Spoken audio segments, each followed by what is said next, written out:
Algae as colorant. Hello friends, I am Ayantika and in this video I will be discussing algae as colorant, where I will be discussing about what are the pigments from which we can obtain the colorant, and this colorant, what are the uses of this color that we obtain from algae, and what are the extraction process, and about the advantages and disadvantages of algae as colorant. Before I start the video, I would request you to subscribe my channel. Subscription is free, but once you subscribe, you get all the update of the videos that I make. So the colorant, traditionally we obtained color from various natural sources, and it was used for quite a long time until chemical colors were made, especially in European countries, that is Germany. There is one very good example that indigo was cultivated in most of the colonial countries. They used to grow indigo on their colonies, and after Germany introduced the artificial blue color, so there was a trend to use this artificial color, chemical color, because they were very cheap, and also indigo, which was earlier used as a blue colorant, they used to reduce the fertility of the soil. So earlier we can see that from traditional natural colorant we shifted towards the chemical colorant, but now there is again a shift back to the natural colors, because earlier it was thought that as it is cheap and very easily available, so there was popularity of these chemical colors. But now, as we have made enormous development and research, and there had been we have found that these chemical colors, they are not environment friendly, and also they causes a lot of health problems. So this I will be discussing in the later part, but I'm just telling a general trend, that is earlier from traditional natural color to chemical, and now there is a trend back from the chemical to the natural colorant. Among natural colorant also we can obtain the colors from various parts of plants, as well as angiospermic plants, as well as algae. Now in this video I will be discussing only what are the dye products that are obtained from algae, and we will be discussing the plant part in another video. Start the video. Now, the common algal pigments, the most important pigment is the chlorophyll A, that is chlorophyll. The chlorophyll is fat soluble pigment, and it can be further subdivided into chlorophyll A, that is present in all green algae. Then chlorophyll B, that is present in most of the green algae. Then we have chlorophyll C, which is further subdivided into C1 and C2, and this chlorophyll C is mostly present in the diatoms. And then we have chlorophyll D, that is present in the red algae, the rhodophyceae, chlorophyll E found in the xanthophyceae, and chlorophyll F, that is present in the stromatolites. And so this is about the chlorophylls. And this then is the carotenoid.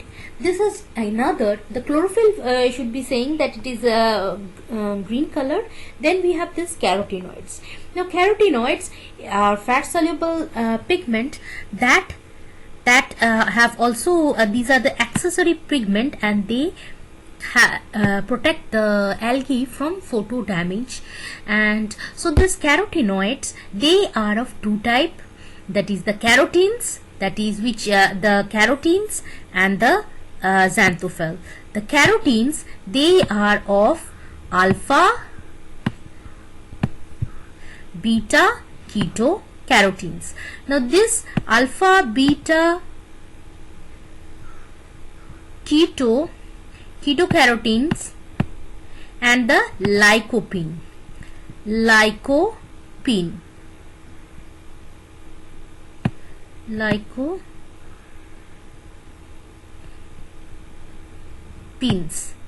Lycopenes, and then we have the xanthines. So carotenoid is of two types, the carotenes and the xanthophylls. Carotenes are of alpha, beta, ketocarotene, lycopene, and the xanthophylls, they are lutein, zeaxanthin, fucoxanthin. These xanthophylls, they are reddish yellow color, and that of the carotenes, they are yellow color. Especially the xanthophylls like lutein and zeaxanthin, they are responsible for the reddish yellow color of the yolk. And all the carotenes, nevertheless, they have this coloring property as well as this photoprotective property. Then we have the phycobilins. Now the phycobilins are two types, that is a phycoerythrin and phycocyanin. Now the phycoerythrin, they are red colored, and that of the phycocyanin, they are blue colored. This red colored phycoerythrin is mostly found in the red algae, that is the rhodophyte.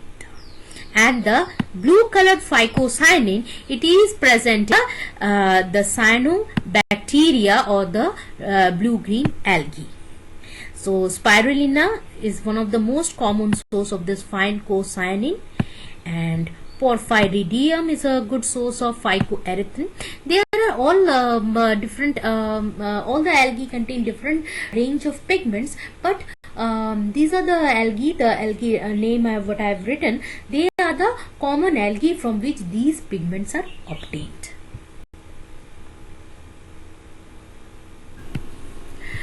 These are the examples, these are the few examples of algae that are commonly cultured to obtain color from it, because we know that all the algae, as they are photosynthesizing organisms, so they have this pigment. Some are the main photosynthetic pigment, some are accessory pigments.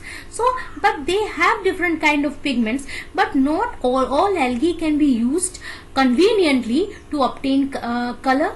But this is the list of some algae from which you can easily obtain colorant, and this is based on the quantitative estimation done by various researchers, and by using testing the various algae for after using the UV visible spectrophotometer, and they found out that which algae contain what proportion of pigment, and also they found out that these are the algae from which you can obtain high yield of pigment, as well as they are easily cultured, and extraction of the pigment is very easily done.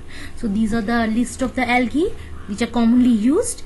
And one thing I should be saying, that now as we have become so environment conscious, so many developed countries, especially USA, the European countries like Germany, Netherlands, France, Belgium, and Denmark, they and even in Asian countries also like India, Russia, China, and in Australia also, there has been increasing trend to use this algal pigments, and because of this environment consciousness, of course.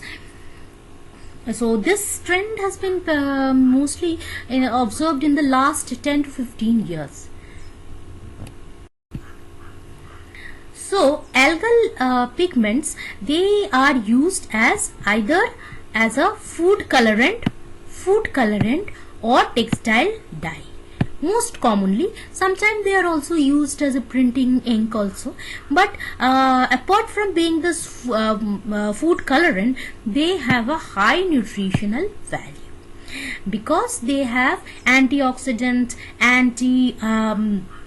inflammatory, neurodegenerative protection, and all other wide range of properties. For that reason, food color for as a food colorant, this algal pigment have a better age than the chemical. Also, the chemical colorant, they causes a wide range of diseases that I'll be discussing later. Now, most of this algal pigment, they are environment friendly, meaning that the chemical colorants, they are very toxic to the environment because they have a very long residence time. In say any pigment, any chemical pigment, they are not easily degraded, so they have a very long residence time. And due to this factor, because number one, the chemicals, they have many other health hazard, and also they are environmentally also hazardous because they have a long residence time. And the algal pigments, in comparison to the chemical pigments, they are non-toxic, they are also non-carcinogenic. And the most important thing is that some of the algal pigments, especially the carotenes, they have this antimicrobial property. Antimicrobial property has been found against this antibacterial property against this Klebsiella, the Proteus vulgaris, the Shigella virus, the Staphylococcus, and the Shigella bacteria, Staphylococcus, and the Pseudomonas bacteria. So there is a wide range of bacteria against which antibacterial property has been found by this algal pigments. But one property is that some of the algal pigments, that is the accessory pigments, they also they are UV protected. We know that chlorophyll, it is not that much UV protected, but the accessory pigments, they are protected from UV radiations. So any dye, as any textile dye, algal pigment, they are very stable textile dye, we can say that. So what is the extraction process? Before knowing the extraction process, I should be saying that they are cultured in two ways. This is the race of a pond. This one here, it is the race of a pond where fresh water as well as marine algae can be cultured. But now this is a modern technique of using photobioreactor, where the algae is grown inside glass panels or glass vessels, and so that there is maximum utilization of sunlight.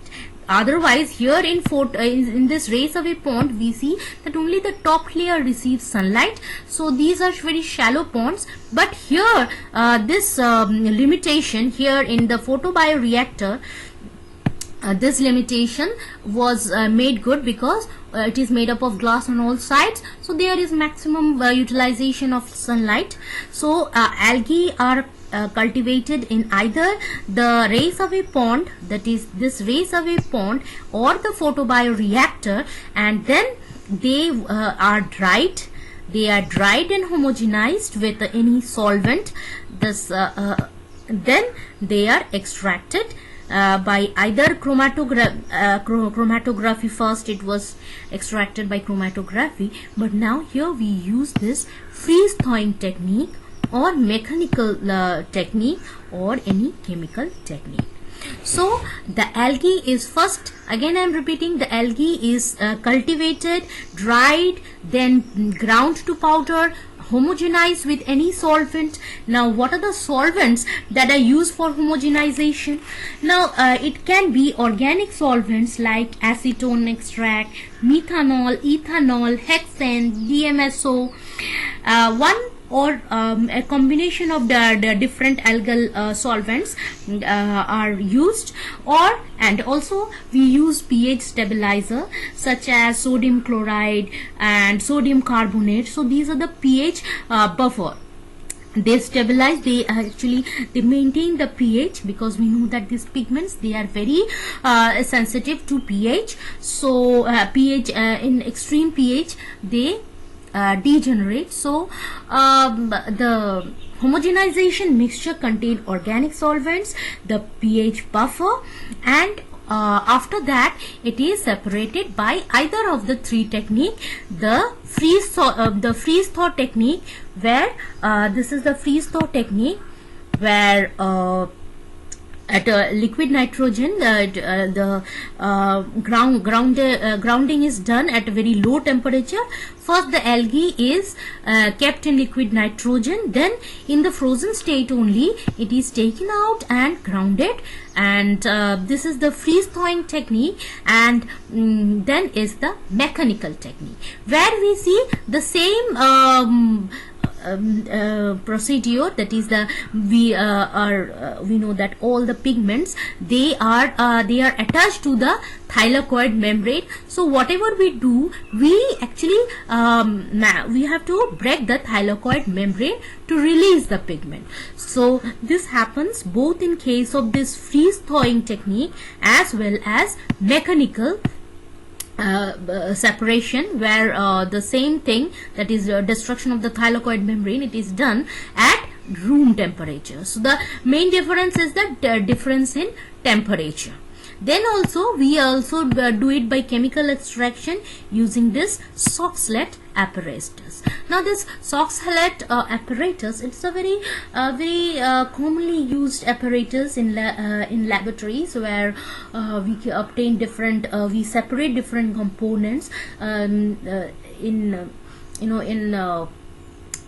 plants also. We separate different components. Say for example, we are going to separate some phenols, so we are also going to do that with this Soxhlet apparatus. So this use of Soxhlet apparatus is very common in the lab. So this chemical extraction is there. So basically extraction process, it is divided into the culture of algae, the pre-extraction process, that include drying, pounding, homogenization, and then is the extraction. That is also in three process: freeze thawing, mechanical extraction, and chemical extraction.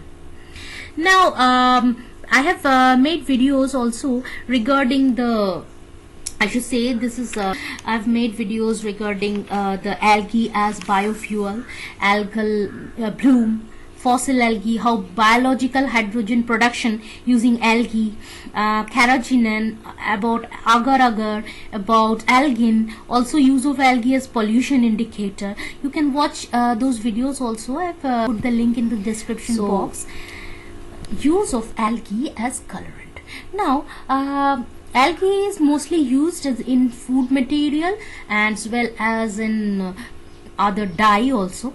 So in food material, algae is used as a colorant to improve the color in case of ice cream, the ice cream, soft drink, the soup mix, yogurt, in yogurt, to improve the color, chewing gum, alcoholic drink, frozen as well as normal dessert, jelly, sweet cake, milkshakes, baked mix, and noodles. So we see that it is used as a food color in a variety of food products. Now why do we put this color on food? We improve the color of the food. That increases the probability that a customer will buy, because as the colorant is added, it improves the color, and we are convinced that this food that we are buying, if the color looks good, then it will also taste good. So this mentality has been utilized by the food industry, and they are using the colorant in but the chemical dyes, that the chemical food colorant, they have a multitude of health problems. So due to this, nowadays there is a trend to shift to this algal dyes or pigments obtained from other angiospermic plant also. And Apart from the use as a food colorant, they are also used as a printing ink or colorant in case of soap and cosmetics. It is also used as a fabric dye to dye cotton and wool.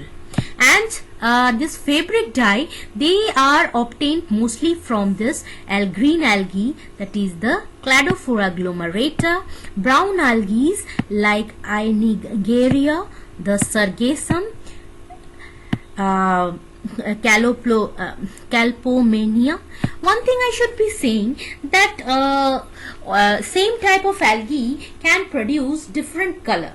Also the same because they have different type of pigment, same algae has different type of pigment, and at the same time by the change of mordant we can also change the we can get different colors. Say for example, this Sargassum muticum, it is usually gives a light brown color without mordant. But on the same time, if we use mordant, it shows different color. So this Sargassum muticant normally they gives light brown color. With mordant such as tannic acid, it will give dark brown color. And if the mordant is an iron sulfate or aluminium sulfate, then it will again give a light brown color. But on the other hand, if mordant is a copper sulfate, then it will give a grayish white color. So we see that the same algae is giving different color dependent upon the type of mordant we are using. Now what are these mordants? Mordants are basically metal ions that help to stabilize the color by stabilizing the structure of the protein. I mean the pigments, they are proteins after all, and so these metal ions, they stabilize the chemical structure of protein or the pigment, and so that the pigment is long lasting and stable. So what are the advantages of using this algal pigment over chemical pigments?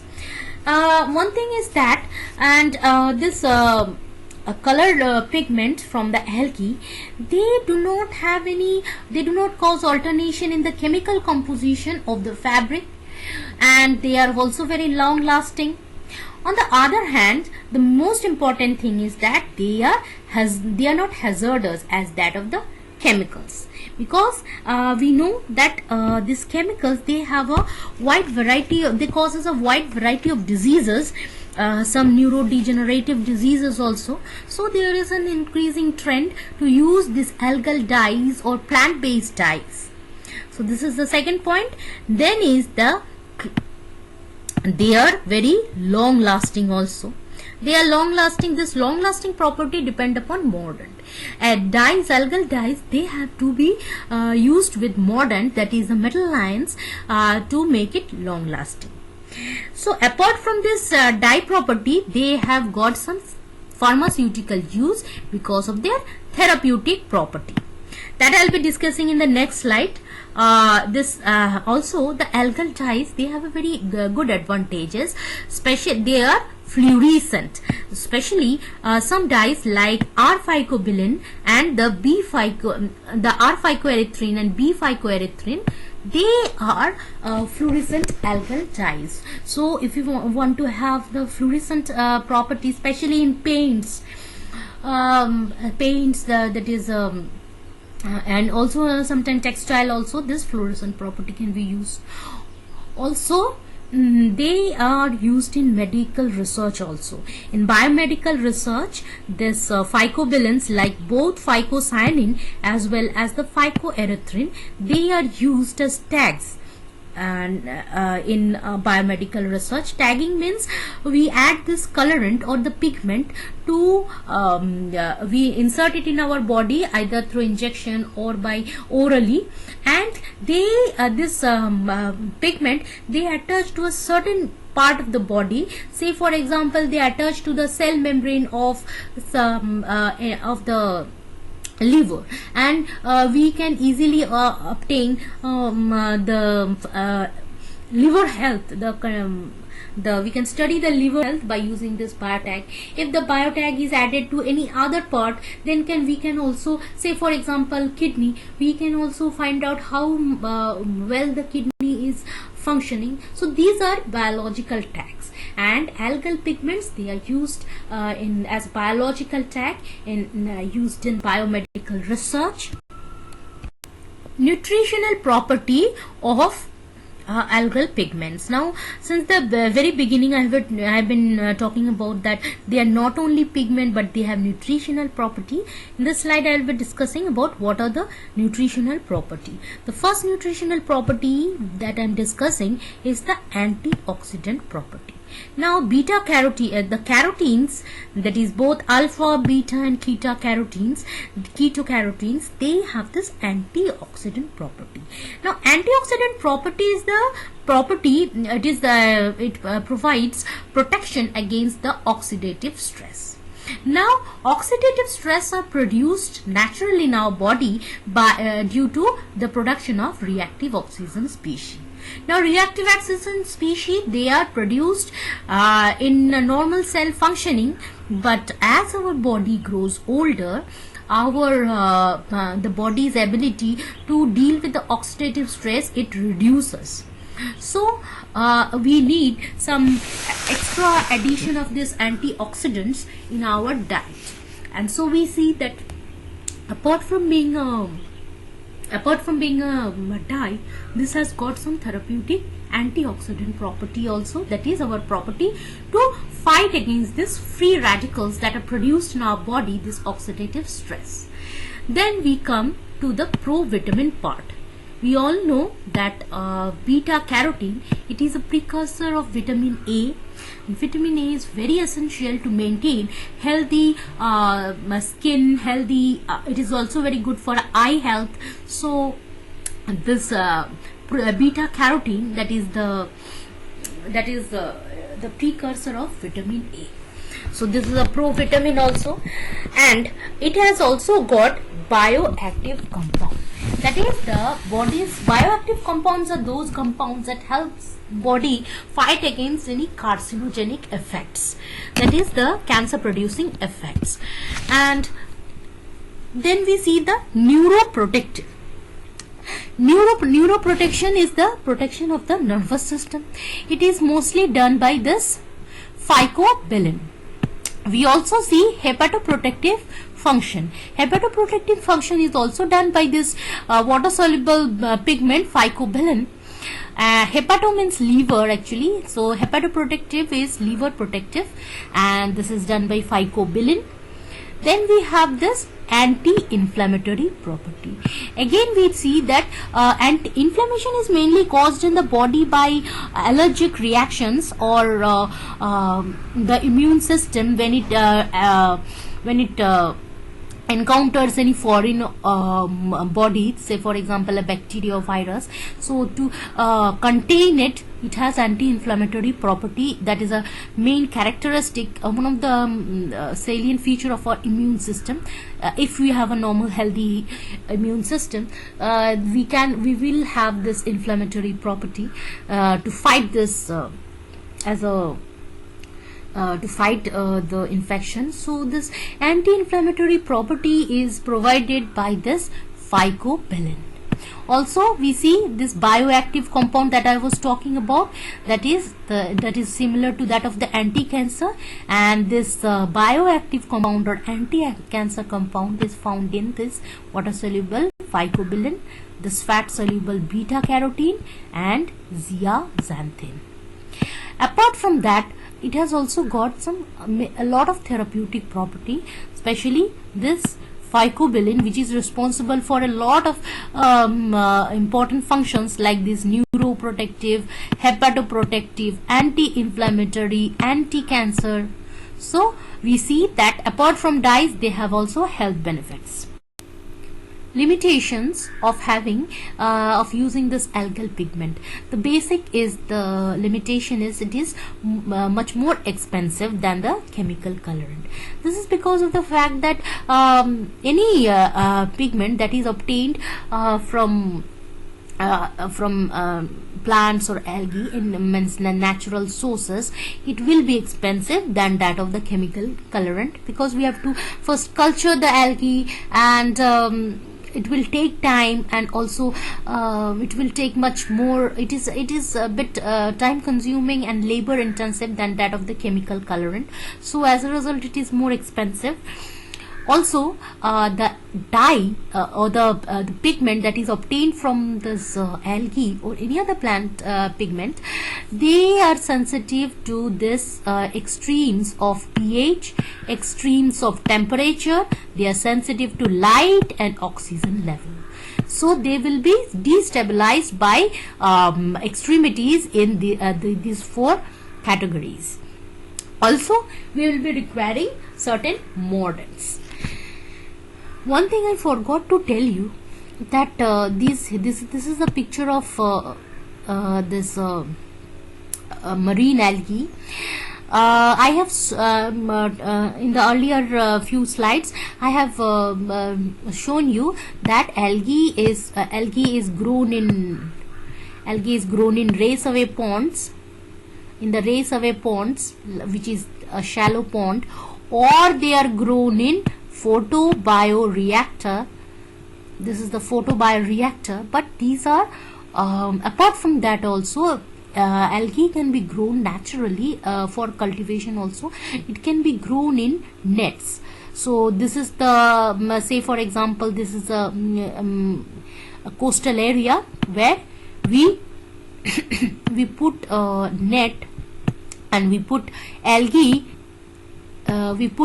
inside the net, and then the small algae, it grows up, and this water is contains all the nutrients. So this algae is grown in the nets or ropes, that is that, and in this way also algae are cultured. And this I forgot to tell you in the slide where I was telling about the extraction. So this is the these are the basically three type of limitations. One is the expense, another is the stability, another is the mordant is required. Disadvantages of chemical dyes. Now there were multiple times that I was talking about the chemicals dyes are hazardous, both as an environment as well as on personal level. This is because of the fact that these chemical dyes, they have a very long residence time in our environment. So as long as they stay in the environment, these chemical dyes, so the longer they stay, the more hazardous it will be.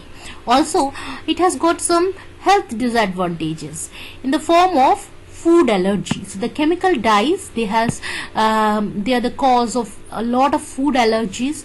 They also affect the nervous system. They cause depression and behavioral problem, as well as headache, as well as attention deficit. This was actually a study was conducted by a Californian university, and it was found that this chemical dyes, they have this multitude of health problems. So there was this shift from the chemical dye to the organic dyes are because of this health problem, as well as number 2, the environment problem, and also number 3, because this algae, they can be dyes are obtained, and this algae can be grown in wastewater also. It can be grown using the flue gas from industries. So we can do algal cultivation and obtaining a lot of algal products, as well as phytoremediation. So this is a sustainable development, using algal based products, algal dyes, or algae as feed, algae as food. So this is obtaining our essential products, as well as bioremediation also. So this is practically a sustainable development, we can say. So with this I end my video. In case I have missed any point or you want me to discuss any point in detail, you can write it in the comment section. Also, if you liked my video or if you didn't like any portion of my video, please write it in the comment section. And if you like, of course, share it with your friends, and do subscribe my videos, because you subscribe, the more you subscribe, I get encouraged by your subscription. Thank you for watching this video.